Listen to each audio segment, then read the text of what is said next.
My New Life in Equestria by MaxBeezy, Chapter 14, Announcements and Preparations. Applejack and Matt lay in bed, holding one another tightly as the morning sun shines in their faces. Applejack wakes up first, looking at the clock like she would do when she was living back at the farm.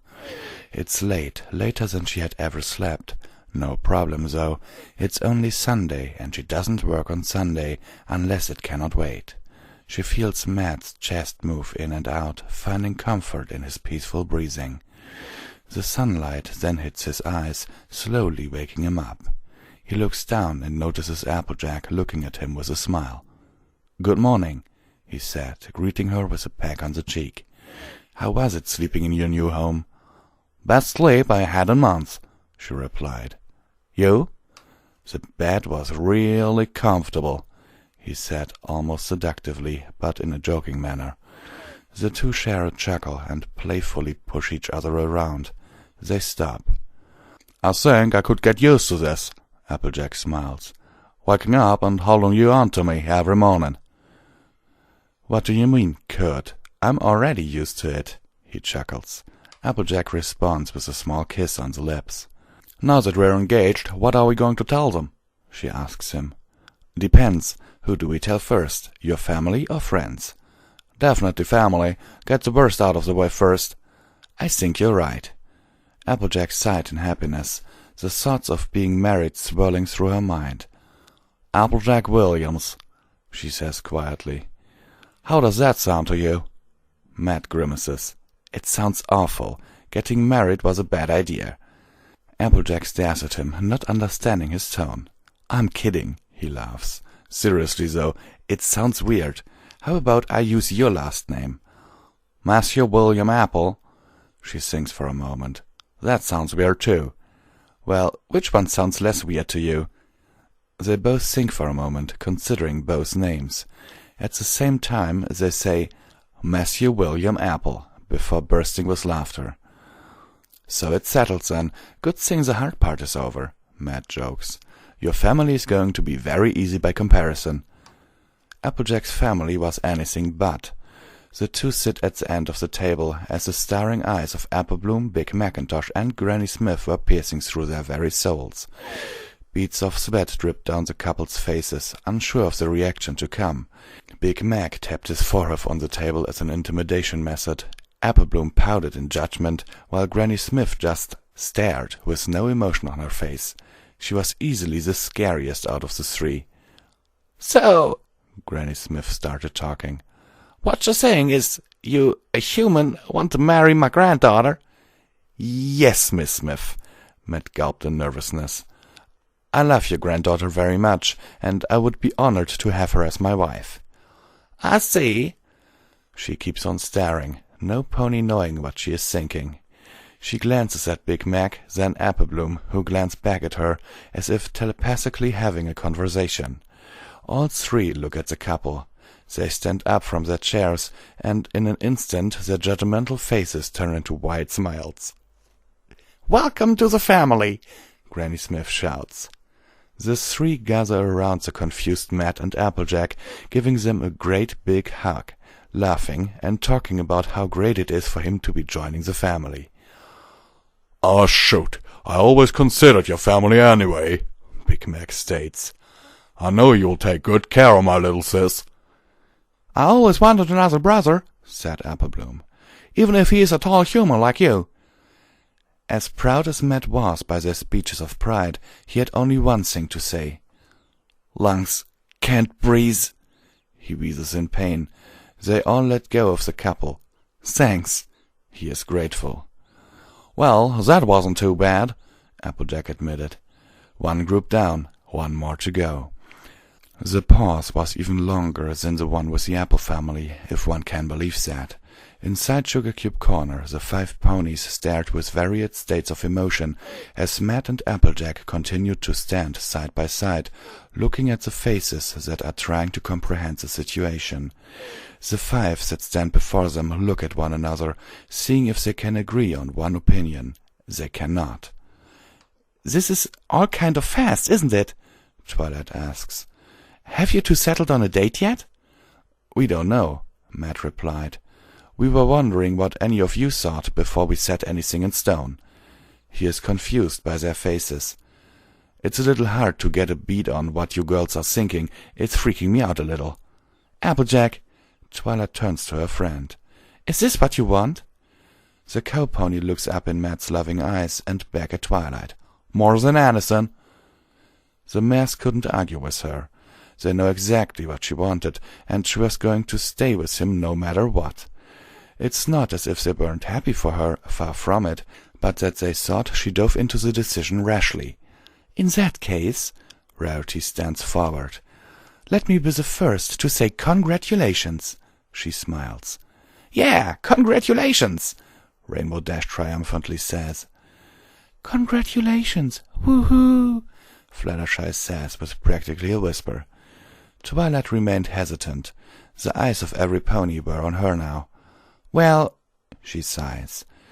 I still think you two are rushing into this, but I'm not going to deny how happy you two look. Congrats, she grins.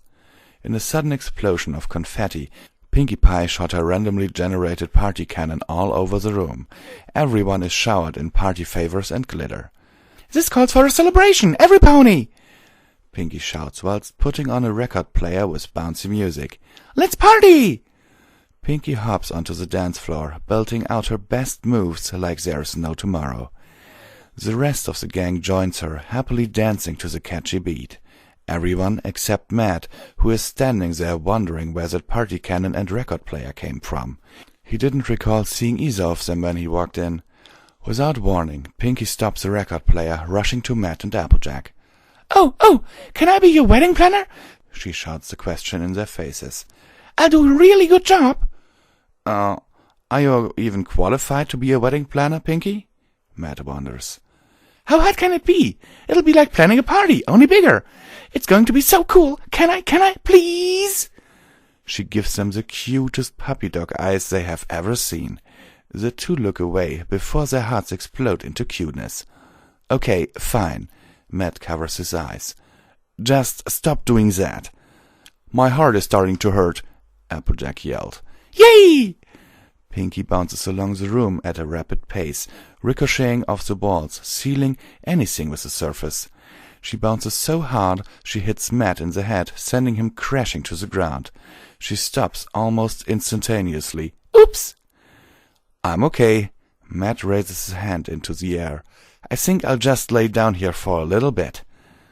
This is nothing new anymore for the six.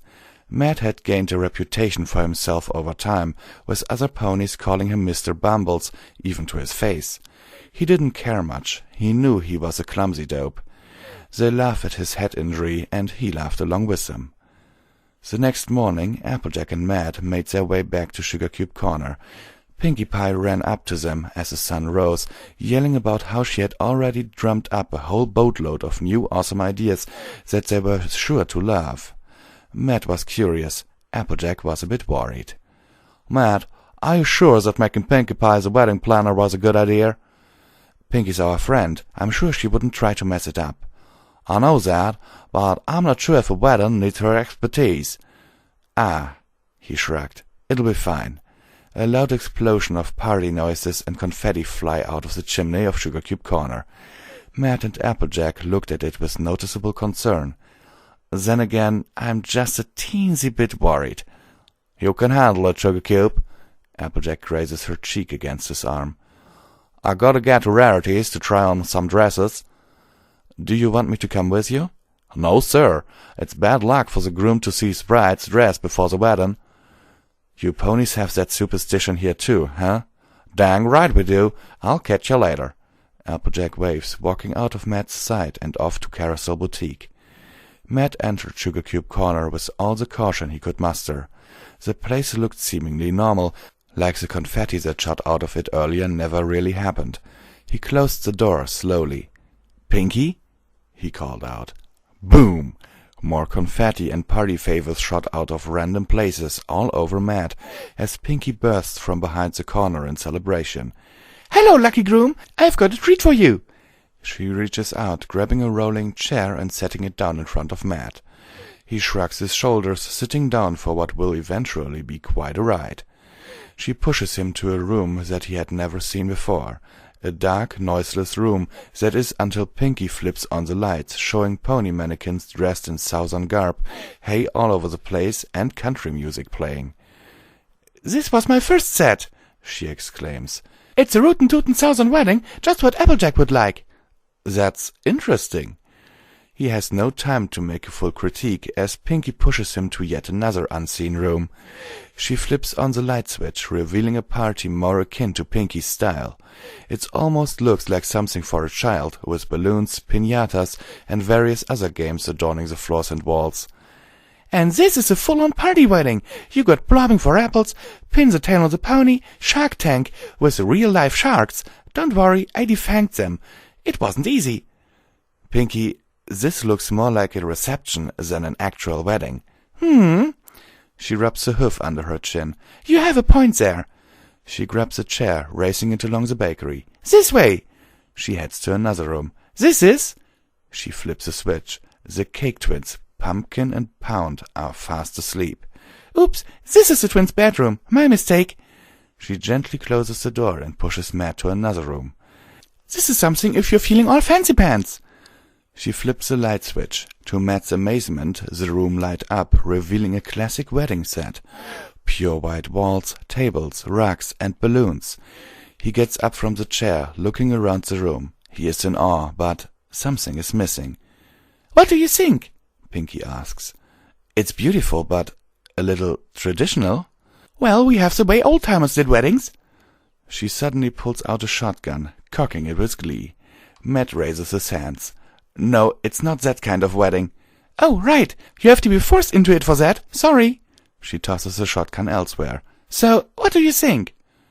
Matt thinks for a moment. There are a few things to consider. He knows Applejack wouldn't want a normal wedding. She's anything but ordinary. However, she wouldn't want an out-of-control party wedding. That's just way too much. Like a light bulb in Matt's head, an idea lit up. "Pinky, can you try combining this with the southern wedding idea?" "Combining? She thinks. How would one go about doing that?" "I was thinking maybe we can redesign the barn to look like a chapel, and our outfits would be a combination of fancy yet southern, and the band will play the wedding music rather than a normal church organ." It clicks with Pinky. Her eyes go as wide as her smile. "I know just what to do." She pushes Matt in the chair and rolls him towards the door. "I'll see you later." Wah! Matt doesn't get another word out as he is pushed right out of the door and onto the dirt. He gets up, dusting himself off. Not how he imagined that meeting to turn out, but he notices on the ground 2 shadows approaching him slowly. He looks up. Standing before him is a male white unicorn and a pink alicorn. They look at him like they should know him, but do not. Hi?" Matt waves. "Excuse me?" the unicorn stallion says. "Are you Matt?" "The one and only," he grins. "Who are you?" "My name is Shining Armor, and this is my wife Cadence." "Shining Armor?" The name initially doesn't sound familiar, but it then hits me. "Shining Armor, Twilight's brother?" Yep. He reaches a hoof out for a shake, which Matt takes happily. "Twilight has told us much about you." "Likewise." He looks at Cadence. "It's so nice to meet you, too." He shakes her hoof. "What are you two doing here?" Twilight told us that you were getting married soon, and we just had to finally meet you." "Where is the lucky bride?" Cadence asks, looking for Applejack. "She's at the Carousel Boutique, getting fitted for a dress." He points to where Rarities is. "I think that's my cue to take my leave," Cadence announces, giving Shining Armor a peck on the cheek. "You take good care of him, dear." "You too, Sweet Pea." Shining Armor smiles. The princess takes her leave. "You know, there's a pony around here named Sweet Pea," Matt says. "I know. We have to be careful when we call each other names." Shining Armor chuckles. "Anyway, the other guys are waiting. It's time for your party." "Party? What party?" Meanwhile, at Carousel Boutique, Applejack is trying on various dresses made by Rarity. She had spent a lot of time, once again, pulling an all-nighter to get these selections looking as perfect as the next one. Rarity made sure that the dresses suited Applejack's style, with all of them having some sort of Southern vibe to them. Unfortunately, Applejack has become increasingly restless and nervous with each passing design, rejecting them within a second of looking in the mirror. No, no, no, Applejack shouts. it's all wrong. What's the matter, Applejack? Rarity asks. All you've been saying is no, with no reason as to why you don't like it. I don't know. Applejack steps off the runway. It just feels off, you know. I made each dress specifically for you. Rarity watches her dear friend sit down, eyes watering. What's the matter? Rarity puts a hoof on Applejack's shoulder. I just want to look good for the wedding, that's all. This isn't like you, AJ. I thought you didn't care what others thought of what you wore. What happened to the mare that wanted galoshes on her Grand Galloping Gala dress? This is different. This is my wedding, and I want to look perfect for him. Oh, darling, Rarity chuckles. He's going to think you look perfect, no matter what. How do you know? It's a look in his eyes, AJ. I've seen it every time he looks at you. It's a little hard to explain without sounding mushy, like those dreadful romance novels that I never read. Tell me. It's kind of like the look of a stallion, in this case of a man, who can and will do anything to stay with you. The look that says that he would jump through fire to get to you, to take a bullet so that you would live another day. The look that says that no matter what, he would always love you, till his last breath. Rarity sighs, looking back on how romantic that all sounded to her. Wow! Applejack exhales and then sings. So, what book did you get that from? The Maltese Earl's Virgin Countess. Her eyes go into shock. Hey! She screams. Applejack laughs.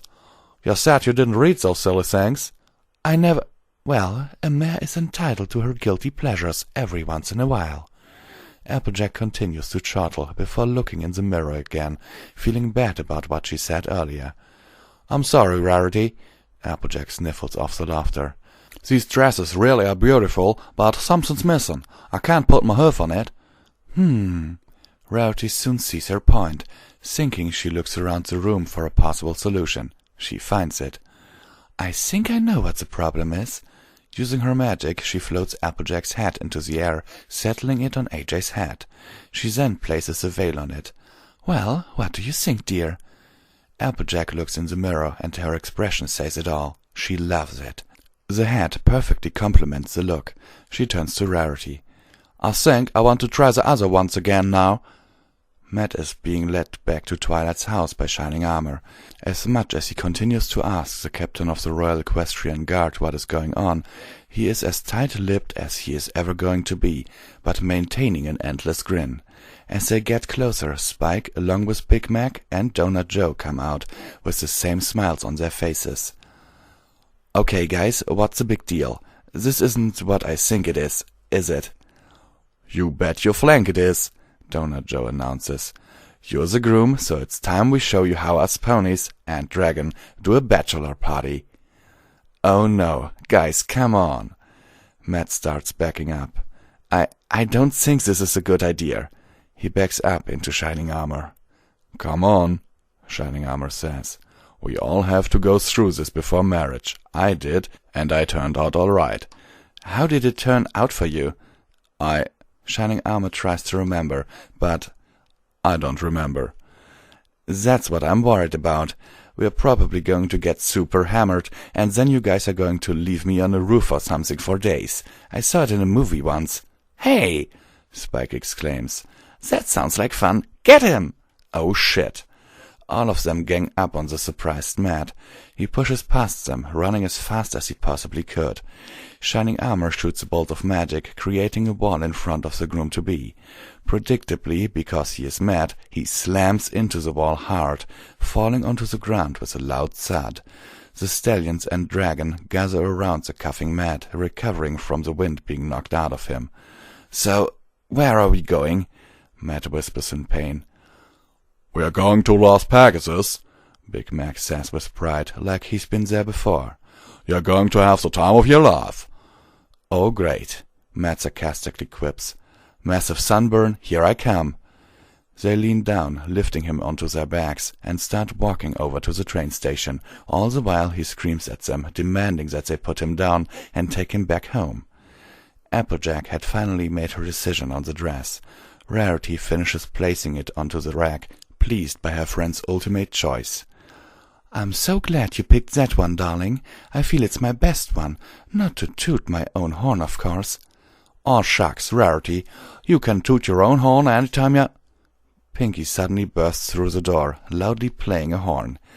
The sound is screeching, threatening to deafen the ears of AJ and Rarity. "It's time!" Pinky shouts as Twilight, Rainbow Dash, Fluttershy, and Cadance follow her in. "It's a bride party!" "Just about. Pinky, I need to write some notes." Wait! Hold up, just a moment. Am I ready for what? Are you kidding? Rainbow Dash scoffed. Do you even know what happens before the bride and groom get married? Not really, no. They have a party! Pinky's shout pierces the heavens. A bachelor party, to be precise. I read all about it in a book. Twilight holds up the book. So you want to have a bachelor party. Twilight looks excited to be part of this. This is going to be great. We even wrote a list of things to do. More like you wrote a list of things to do, Rainbow Dash butted in. We're going to do what we want, right, Fluttershy? Yes, I suppose, Fluttershy whispers in nervousness. But we haven't even set a date yet. Isn't it a little early for a party? Applejack asks. Early for a party? Pinky gasps. Never! Okay, so where are we all going? The mares look at one another, then back at Applejack. Las Pegasus! Applejack backs away from them in fear of that place. Oh no, not Las Pegasus. I heard a lot of bad stories about that place. She backs up into Rarity. There's no escape now. Oh, come on, dear. It's going to be fun. I promise that you won't regret it. I think I just might. She looks at Cadance. Cadance, what did you do for your bachelor party? Well, I went to Las Pegasus. It was me that came up with the idea. What did you do there? Like her husband, she draws a blank. I'm not sure. This didn't do much to calm Applejack down. Listen, y'all, don't think we should do this. I heard that one time a mare got stuck on a roof when... She is suddenly picked up by Twilight and Rarity's magic, and they walk out of the boutique. All the while she screams at them, demanding that they put her down and take her back home.